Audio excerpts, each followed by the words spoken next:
Hi guys, Gerald here from Think Personal Development. Have you ever asked the question to yourself, what is personal development? In the world today, there's a lot of content being created around personal development, self-development, self-improvement, whatever you want to call it, but it's everywhere and everybody's asking the question, how can I develop myself? But I wonder, how often do we ask the question, what does personal development actually mean? What does it look like? How do we develop ourselves if I do not know what it means to develop myself? Now in this video, we're going to look at what does personal development mean, and at the end, I'm going to give you 2 tips on how you can get started on your journey of growth. Now, when you look at the data on the internet, you can see that there is an increasing amount of interest around the topic of self-development or growth or personal development. People are searching more and more for ways that they can change their lives.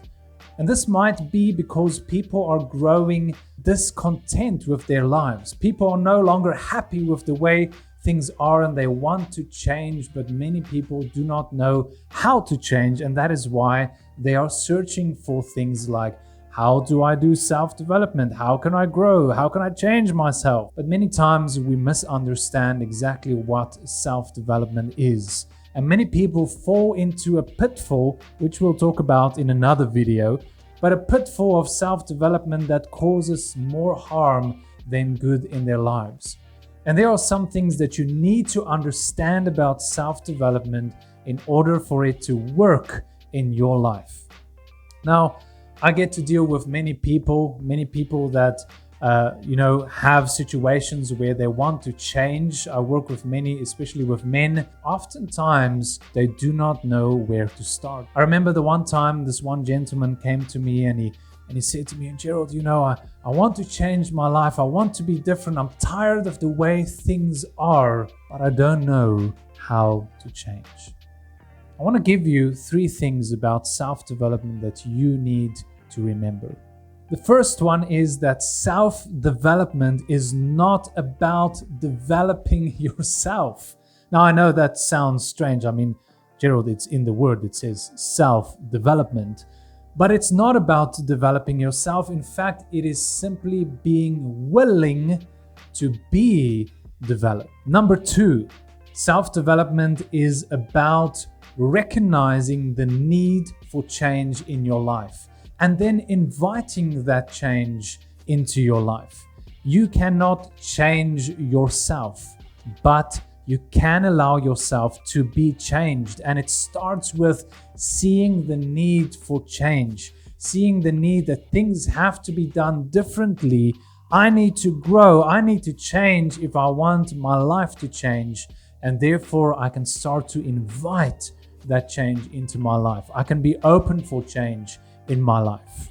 And then finally, number 3, self-development is not about becoming someone, but it is about becoming something more than what you are right now. You don't need to change who you are.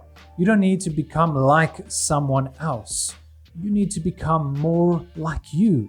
You just need to grow into who you are meant to be, who you have been made to be. Self-development is not about becoming a new person. It is about becoming a better person. It is becoming the ultimate person, the person that you have been created to be from the beginning, the person that the world needs you to be in order for you to fulfill your purpose. You see, the thing about self-development is that it is necessary for all of us.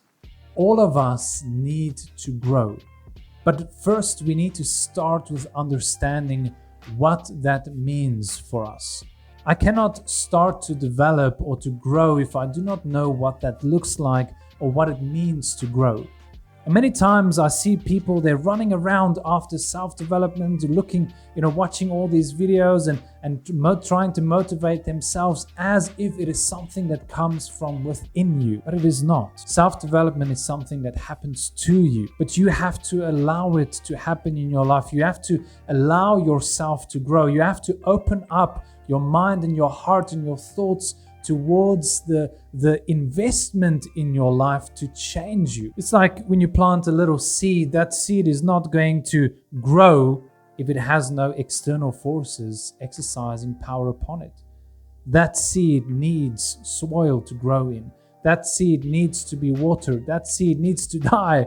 That seed needs to grow. And the only way it can grow is when it receives the things from the outside, the nutrients, the sunlight, the soil, the water, the things that are required for it to grow. And then when it grows, it will become that which it is meant to be. A seed does not grow by changing into something else. It simply grows by receiving what it needs to become what it is supposed to be. Now, I promised you that at the end of this video, I'm going to give you 2 tips on how you can get started on self-development. Number 1 is that you need to start by recognizing the need for change. There can be no change in our lives if we do not start by recognizing that we are not who we are supposed to be. We are not where we are supposed to be. I am not what I need to be today, and therefore there needs to be change. There needs to be growth. So start with looking at your life with an honest viewpoint. Maybe ask for feedback from your friends or somebody that you trust and how you can change or what you need to change in your life in order to grow. And then number 2, start taking small steps towards that growth. Start inviting change into your life. Start inviting those things that are required for you to grow. Ask somebody to mentor you. Read a book and make a point of it to apply the things that you learn. Or watch a video like this and then take notes, apply what you are learning, and go and exercise the things that you are learning so that you can grow and change and be developed. My name is Gerald. Thank you so much for watching this video. I hope that you enjoyed it. And if you found value out of this video, press that like button. See you in the next one.